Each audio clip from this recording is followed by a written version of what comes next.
کرتا ہو تو مخلوق کی کیا حیثیت۔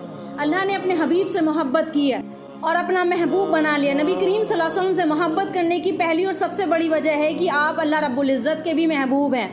جب خالق و مکان آپ سے محبت کرے پھر مومن بندے کی کیا مجال، وہ بھی اس سے محبت کرتا ہے۔ قرآن مجید نبی کریم صلی اللہ علیہ وسلم کے کمال اور جمال اور سب سے بڑا گواہ ہے۔ قرآن مجید کی عملی تفسیر اور حیات نبوی کی ذات اور صفات کی تمام آیتیں قرآن مجید میں نازل ہیں، جس میں اللہ تعالیٰ نے اپنے رسول سے محبت فرمائی ہے۔ قرآن مجید اس بات کا گواہ ہے کہ اللہ تعالیٰ نے تمام نبیوں کا ذکر فرمایا۔ 25 نبیوں کا نام قرآن مجید میں مذکور ہے۔ ذکر کیا، کیا کہا؟ اے آدم یا نوح یا ابراہیم یا عیسیٰ یا الیاس یا اسحاق یا داؤد یا سلیمان یا اسحاق یا یعقوب یا موسیٰ یا عیسیٰ، سب نبیوں کے نام لیے، لیکن اپنے حبیب کو کبھی نام لے کر نہیں پکارا۔ کیا کہا؟ یا ایھا الرسول کہا، یا ایھا النبی کہا، یا مزمل یا مدثر کہا۔ یہ الگ الگ نام دکھائے، اس لیے امت پر بھی واجب ہے کہ نبی کا نام آئے تو تہذیب سے نام لے، ادب سے نام لے، اور نام لیا جائے تو درود پڑھے، یہی ہماری نجات کا شاید ذریعہ بن جائے۔ حسان بن ثابت نبی کریم صلی اللہ علیہ وسلم کے صحابی ہیں۔ حسان بن ثابت، انہوں نے ایک شعر کہا اللہ کے نبی کی شان میں، آپ کی تعریف میں ایک شعر کہا۔ یہ کائنات کی اللہ کے بعد سب سے پیاری ہستی ہے جن کا تذکرہ میں آپ کے سامنے کر رہی ہوں۔ آ رہی ہے بات سمجھ میں بھائی؟ ایک دل میں اللہ کی محبت، اللہ اور اس کے رسول کی محبت، دنیا کی محبت جمع نہیں ہو سکتی، اور آج لوگ چاہتے ہیں کہ دونوں محبت ایک ساتھ جمع کر لیں۔ ایک حدیث سے پاک کا مفہوم ہے، نبی علیہ الصلوۃ والسلام نے فرمایا صحابہ کو مخاطب کر کے، تمہارا کیا حال ہوگا اس وقت، کیا حال ہوگا، کس وقت کیا حال ہوگا کہ جب تمہاری عورتیں باغی بن جائیں گی، تمہاری اولادیں، تمہارے نوجوان فسق اور فاسق اور فاجر بن جائیں گے، فسق اور فجور میں مبتلا ہوں گے، اس وقت تمہارا کیا حال ہوگا۔ صحابہ نے عرض کیا کہ اللہ کے رسول کیا ایسا بھی زمانہ آئے گا، کیا ایسا بھی ہوگا؟ کہ فرمایا قسم ہے اس ذات کی جس کے قبضے قدرت میں میری جان ہے، ایسا بھی ہوگا کہ جس دن تم امر بالمعروف نہی عن المنکر کرنا چھوڑ دو گے، نیکی کا حکم کرنا اور برائی سے روکنا چھوڑ دو گے، تو ایسا ہوگا۔ کہ اللہ کے رسول کیا ایسا بھی ہوگا؟ کہ اللہ کے رسول نے فرمایا ہاں ایسا بھی ہوگا کہ ایک وقت آئے گا تم نیکی کو نیکی نہیں سمجھو گے اور برائی کو، نیکی کو چھوڑ دو گے، برائی کرنے کو خوش ہوں گے۔ نیکی کرو گے تو تمہیں ملامت ہوگی، برائی کریں گے تو تم خوش ہوں گے، اور نیکی پر لوگوں کو روکو گے اور برائیوں کو ابھارو گے۔ آج یہی ہو رہا ہے، آج یہی ہو رہا ہے۔ پھر اللہ نے فرمایا، اللہ تعالیٰ نے کیا فرمایا کہ ایسا اس امت، جب امت میں ایسا ہونے لگے گا تو ایک ایسا فتنہ امت ایسے فتنوں میں مبتلا ہوگی کہ اس کے دانا حیران رہ جائیں گے کہ یہ کیا ہو رہا ہے۔ اور فتنوں میں ہمارے گھر مبتلا ہیں بہت زوروں شوروں سے، کہ عورتیں باغی بنی ہوئی ہیں، نوجوان فسق اور فجور میں مبتلا ہیں۔ ارے سارا دن موبائل پڑے دیکھے ہو جاتی ہے موبائل سے۔ یہ چیز بھی ایسی ہے کہ ایک دن تم اس سے بھی اچک جاؤ گے، ایک دن اس سے بھی تمہارا دل بھر جائے گا۔ کتنا دیکھو گے، کوئی بھی چیز ہو، فلمی گانے بجانے، ناچ گانے، فحاشی، کتنا دیکھو گے، ایک دن اس سے بھی دل بھر جائے گا۔ ایک دل نہیں بھرتا تو اللہ کے قرآن سے دل نہیں بھرتا۔ ہر ایک چیز جتنی اچھی سے اچھی چیز کھاؤ اس سے دل بھر جائے گا۔ اچھے سے اچھا کپڑا پہنو، 10 بار پہن لیا، 2 بار پہن لیا، 4 بار پہن لیا، دل بھر جائے گا۔ لیکن اللہ اور اس کے رسول کے ذکر سے، قرآن کی تلاوت سے دل نہیں بھرتا اور دل نورانی ہو جاتا ہے۔ تو اللہ کے رسول سے صحابہ کرام نے کیسی محبت کی؟ محبت کرو تو سچی محبت کرو۔ ہمیں دھوکہ دے سکتے ہو، اللہ کو دھوکہ نہیں دے سکتے۔ اپنی اولادوں کو دین پر لاؤ، یہی ایک نجات کا ذریعہ بن سکتا ہے۔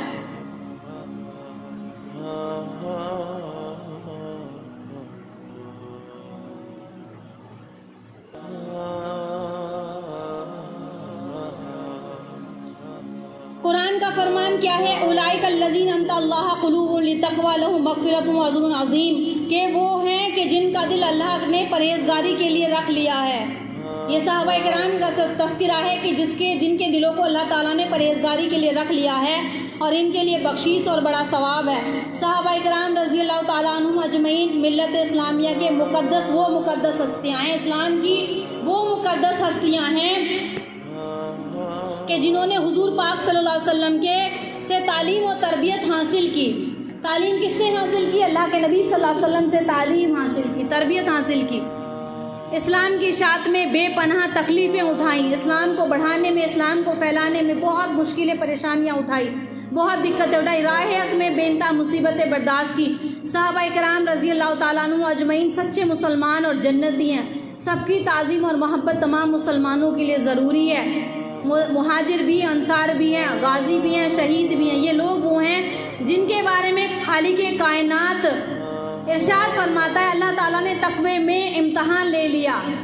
یہ وہ ہستیاں ہیں جن کا تذکرہ ہو رہا ہے کہ اللہ تعالیٰ نے تقوی میں ان کا امتحان لے لیا. آقا دو جہاں صلی اللہ علیہ وسلم کے صحابہ اکرام الانہم اجمعین ساری کی ساری امت میں سب سے افضل اور سب سے اعلیٰ ہیں، سب سے افضل اور سب سے اعلیٰ ہیں. اسلام کی عظمت ان سے بلند ہوتی ہے. صحابی کے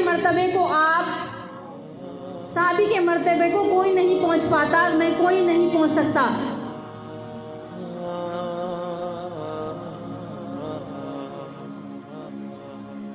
تنگی میں، فقیری میں دن کاٹے صحابہ کرام نے، لیکن کبھی ناشکری کے الفاظ زبان پر نہیں لائے. آج ہمارے پاس کیا نہیں، دیکھو کتنی چیزیں ہیں، لیکن پھر بھی عورتوں کی زبان سے ناشکری سنو گے، مردوں کی زبان پر ناشکری سنو گے. اور اسی لیے ہر حال میں اللہ کا شکر ادا کرو. اللہ تیرا شکر ہے، اللہ تیرا شکر ہے.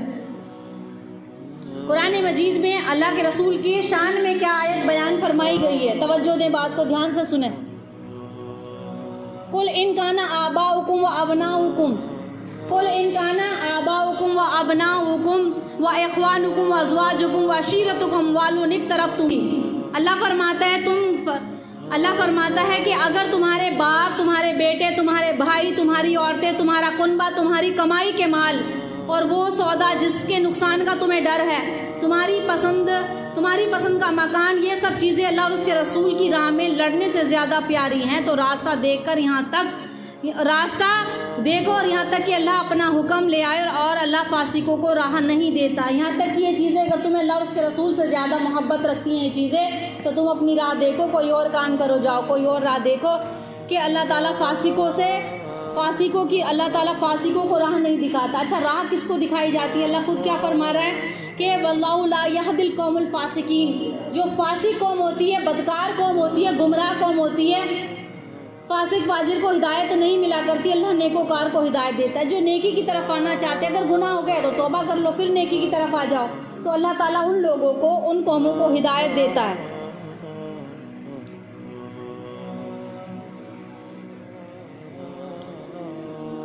ایمان کی کسوٹی کیا ہے؟ حدیث پاک کا مفہوم ہے.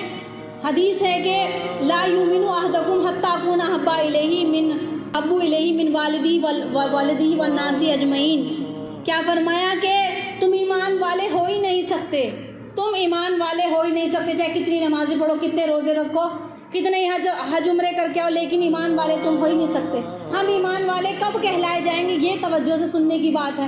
کب ہیں ہم ایمان والے؟ کب کہلائے جائیں گے؟ جبکہ ہمارے لیے ہمارے رسول کی محبت، اللہ کی محبت ہر چیز سے زیادہ نہ ہو جائے. اپنے باپ سے، اپنے بیٹے سے، اپنے مال سے، اپنی جائیداد سے، ہر چیز سے زیادہ جب اللہ اور اس کے رسول کی محبت دلوں میں آئے گی، تب ہم کیا کہلائے جائیں گے؟ ایمان والے. تب ہم کہلائے جائیں گے مسلمان. دیکھو اپنے جگر پر، دلوں پر ہاتھ رکھ کے کہ ہمارے دلوں میں کس کی محبت زیادہ ہے؟ دنیا کی محبت ہے، اللہ کے رسول کی محبت ہے.